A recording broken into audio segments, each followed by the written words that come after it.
Bagyong Jolina naglandfall sa Dimasalang, Masbate. Pero ang residente nag-ebakwar. Yan ang tinutukan live ni Jessica Calinog. Jessica?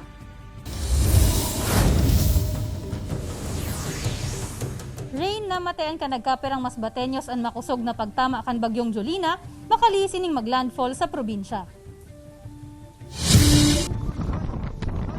Mahihiling sa video ang makusog na duros as in storm surge na nanrapado sa banwaan kan San Jacinto, Masbate, kasabay kan paglandfall kasubagong aga kan Bagyong Jolina.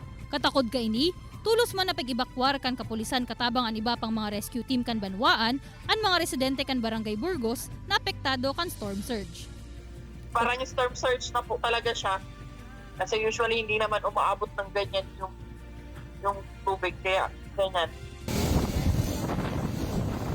Maski ang mismong pantalan sa nasambitan ng banwaan, dahil nakalibre sa darakulang hukol kan kadagatan, kung saan mahihiling digdi na nilaog na nin tubig ang mismong hampangan kan San Jacinto Port.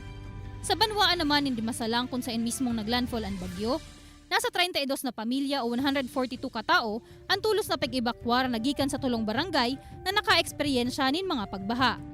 Apuera digdi, namatayan man ang pagkawara nin supply nin kuryente sa lugar. As of now po, the MDRMC headed by our Municipal Mayor, Tony Cobos Lunada, conducted a meeting for immediate action to be taken in response to the Bagyong Jolina. Katakod ka ini, ongoing man ang pagigibong paglibot sa manlain-lain na lugar kan kapulisan, kaibanan ng iba pang mga force multipliers para mag-monitor sa kamugtakan kan bilog na banwaan. Sa ngunyan, padagos pa ang pagigibong pag-ebakwar kan mga otoridad sa mga residente gikan sa ibang lugar na apektado kan mga pagbaha as in storm surge. Balik sa imo, Rain. Jos Mabalos, Jessica.